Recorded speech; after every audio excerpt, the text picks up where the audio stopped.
Hello! In this video we are going to be looking at the argument from design for the existence of God, otherwise known as the teleological argument for the existence of God. And we're going to be looking at three versions of it. The first is Paley's famous analogy of the watch, which some of you may have come across before. The second is the argument from providence, developed separately by Alfred Taylor and Richard Swinburne. And the third is the argument from beauty, or aesthetic argument, developed by F.R. Tennant.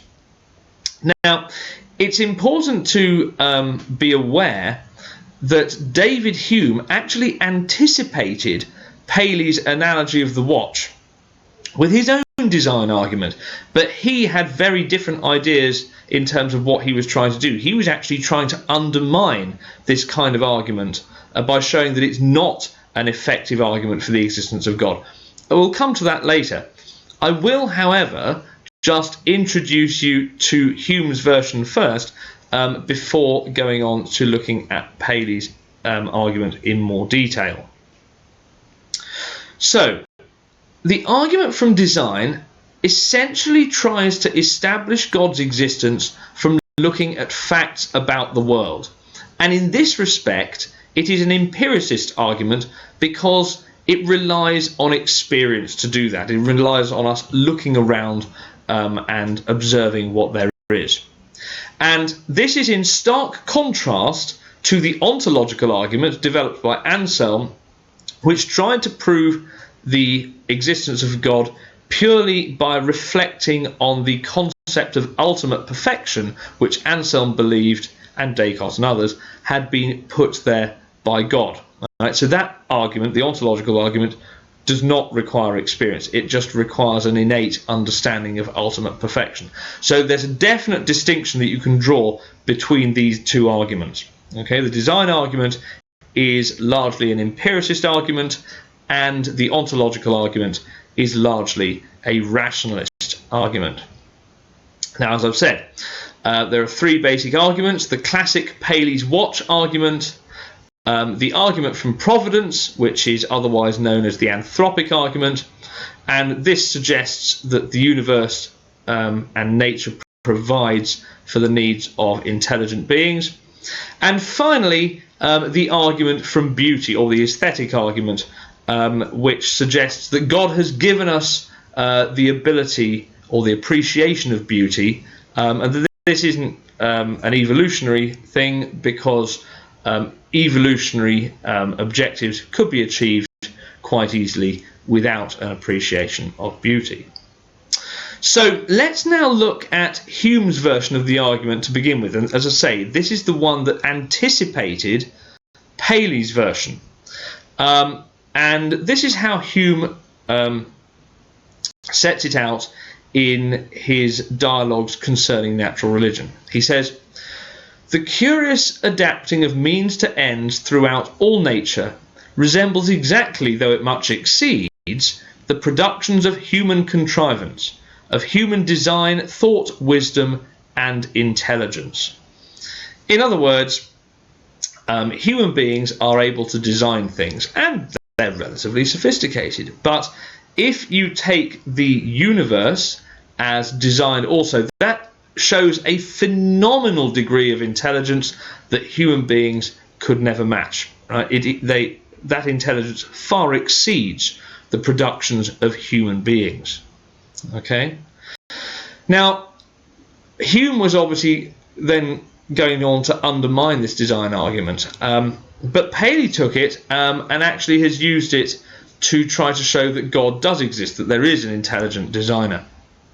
And the classic version of this that he gives is, suppose you're walking across a heath and you stumble upon a watch.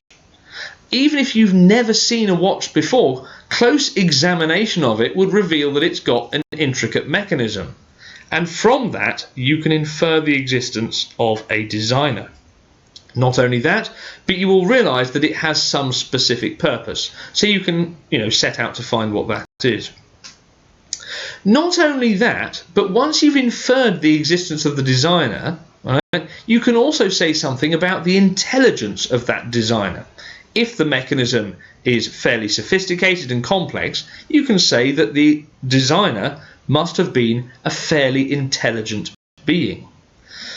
Now, if the analogy between the watch and the universe holds, and we look at the universe and its massive degrees of complexity, we could say that the universe is designed by a phenomenally intelligent being, an intelligent being that far exceeds anything that human beings are capable of.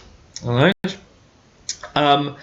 And also that since the watch didn't occur by chance, the universe didn't occur by chance either. It must have had a designer. Okay? And as I've said just now, although Hume anticipated this argument and made a similar one, his real intention was to criticise it, and we will look at his criticisms towards the end of this video. Now, once you have set out Paley's version in a way similar to that which I have here, you would do well to summarise it at the end of your paragraph before then going on either to discuss a subsequent version of the design argument or criticise it, depending on the nature of the essay. But this is how you could summarise it at the end of your explanation. Premise 1. The universe is analogous to man-made mechanical devices. Premise 2. Man-made mechanical devices are the product of intelligent design. Analogous effects will have analogous causes. Therefore, design in nature is analogous to man-made design. As such, it has a designer, and that designer is God. So, just for a moment, pause the video and think about this argument. Do you think it's any good? What are its positive points? And have you already thought of some criticisms? So, as I say, pause the video and create a couple of concept maps. One for the positive aspects of the argument, the parts of the argument that you think are plausible, and perhaps one that criticises the argument also. We can now move on to the argument from providence, or the anthropic argument, developed by Alfred Taylor and Richard Swinburne. And this argument suggests that nature plans for our needs. All right, that there is evidence of planning within nature. For example, bees pollinate flowers, thus the plants reproduce, and also we get food from those plants. Okay, so there is a sort of plan for the reproduction and development of plants, and also those plants feed human beings that allows them in turn to reproduce. Some people believe that this also shows that God is omnipresent, that God is in everything. Now, it doesn't require God, this argument doesn't require God to be present in everything, but it's something that you could draw from that should you wish. All right. Whatever the case about that, this kind of provision requires an intelligence which is believed to be God. You know, human beings plan for things, we provide for the needs of other things, and we plan for it. Likewise, the universe seems to have evidence of planning, but because the universe is so much more complex, the planning is much more complex. Right? So that again tells us something about the evidence, the intelligence, of the designer. So to put a bit of flesh on the bones of this argument, Swinburne and Taylor argue that developments in biochemistry actually lend some credibility, some plausibility to the argument from providence. There seems to be an overall direction to nature. All right, things evolve in a particular way. Right, anything that is evolving in a particular way really requires something to be directing it, or at least something to have started it off in a particular direction. And you can make a synoptic point here between the design argument as expressed by Swinburne and Taylor and St. Thomas Aquinas' fifth way in his cosmological argument, which is the analogy of the archer. Now, in the analogy of the archer, you have an arrow and a target, but the arrow has no way of finding its target without a director, namely the archer. All right, and so in that analogy, in Aquinas' fifth way, the archer is God and the arrow is the purpose of creation, what it's doing. Similarly, in the argument from Providence, Swinburne and Taylor argue that there seems to be a direction to the way things evolve. Right? Nature plans for needs, right? And there is a mechanical order and unity in the universe that is beyond chance. Right? If chance was involved, then you would have pockets of the universe doing one thing, pockets of the universe doing another thing, and perhaps none of the universe would really conform to any particular laws. As it is, there seem to be a universal set of laws that govern everything that goes on in the universe. Also Swinburne and Taylor claim. So once again, once you've explained the argument in this way, you can then summarize it. All right? So premise one, nature plans in advance for our needs. Human beings plan ahead, and nature gives similar evidence of such planning.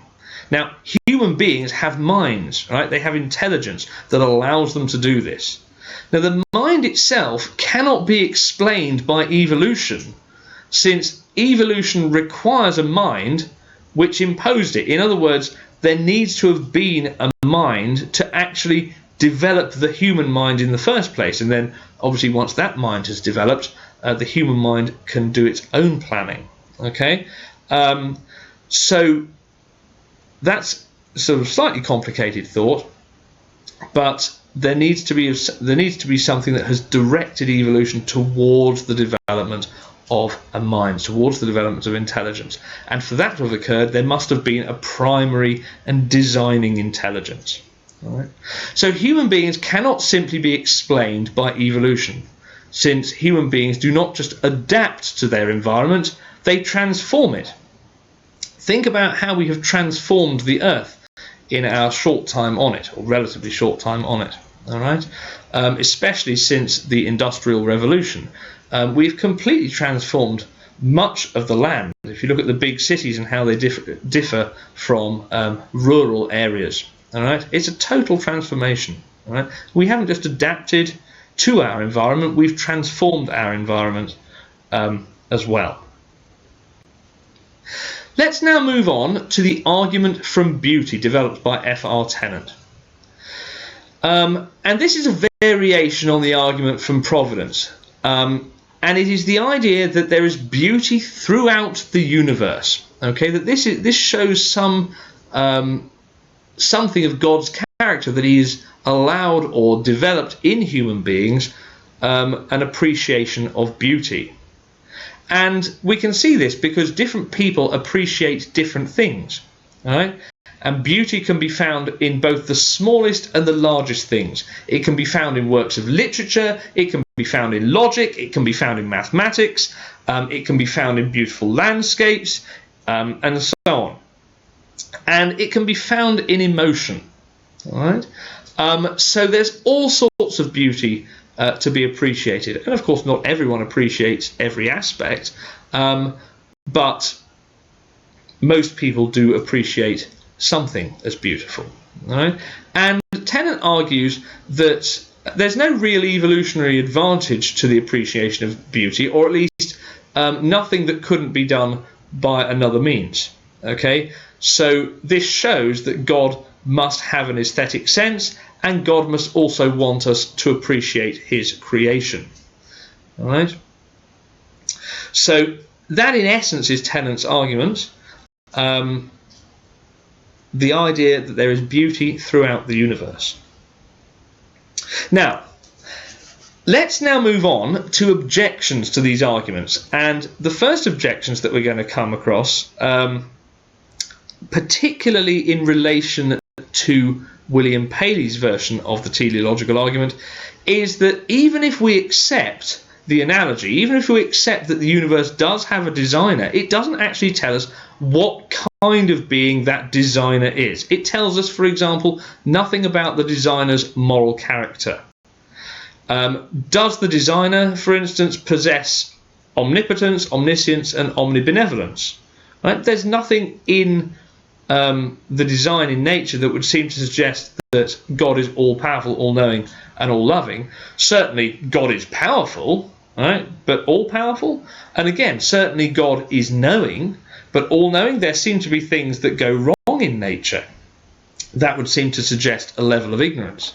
And is God all-loving? I mean, look at the natural suffering that is created by volcanoes, earthquakes, hurricanes, and the like.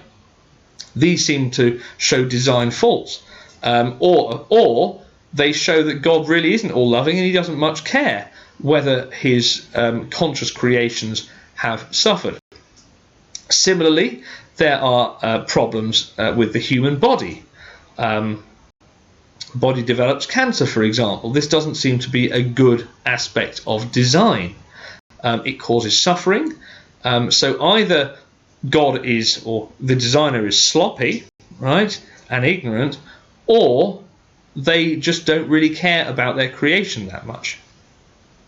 Right?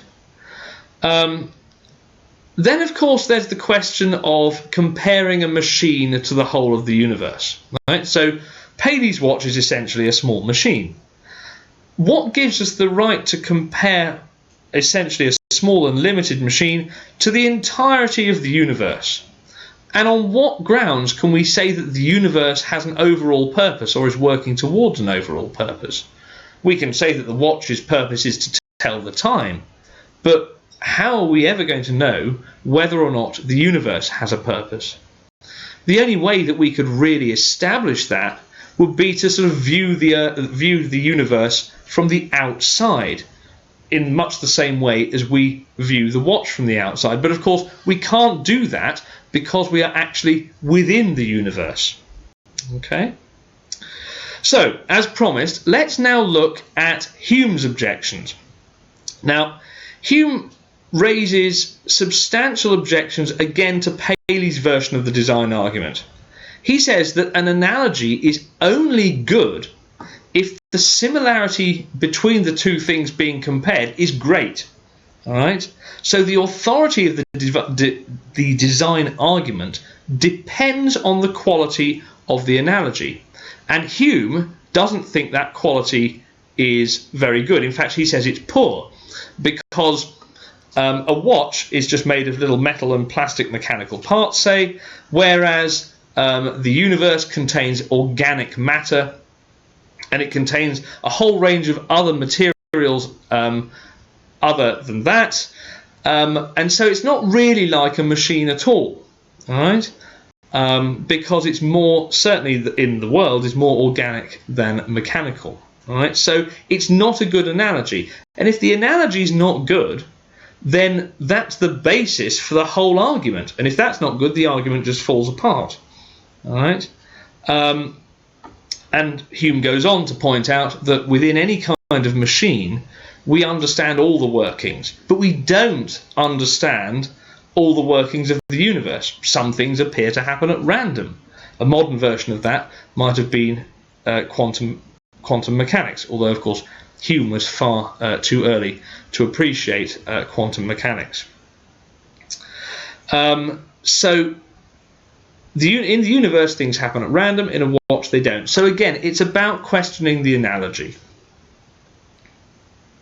Hume also asks why we should believe that there is one governing principle in the universe. Why should we believe in one God? Why couldn't we say that there are lots of different principles at work in the universe? So, for example, it might be procreation, it might be gravity. There could be several different principles all at work in the universe, making it what it is.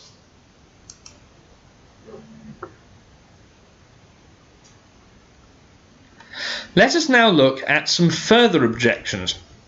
And to begin with, we'll take the polytheistic objection. Now, if you look at something like your Android or iPhone, it is one object, but there have been many designers of the components that make it what it is. Okay, so you'd have had somebody who designs the shape of it, you'll have somebody else designing the computer chips, and so on. And so even if we accept the design analogy, surely it's much more likely that the universe had multiple designers, not just the one God that William Paley was arguing for. All right? Why assume there's only one designer? Buses, ships, aeroplanes, central heating systems, all have multiple designers in terms of the components, how they're put together, and so on. So on those grounds alone, the design argument, if we accept it, seems to suggest that there are many designers, not just one. Okay? And that is something that, again, you can use in relation to any of the design arguments. And finally, there's a link between the design argument and the problem of natural evil. All right? Now, Hume pointed out that you can't attribute to the cause anything more than is sufficient to produce an effect. Okay? So if you look at the universe around you, you can see that things apparently go wrong. Right? There are volcanic eruptions that cause suffering. People, as I've said, develop cancer and other diseases. And this seems to show either that God really isn't all-knowing, or that the creator or creators are not really all-knowing, or if they are all-knowing, then they just don't care. So it presents a problem for the idea of the Christian God as all-powerful, all-knowing, and all-loving. All right? It doesn't see this whole idea of design just doesn't seem to hold up, or hold up that idea of God, because there's too much that goes wrong. So that's the end of this video.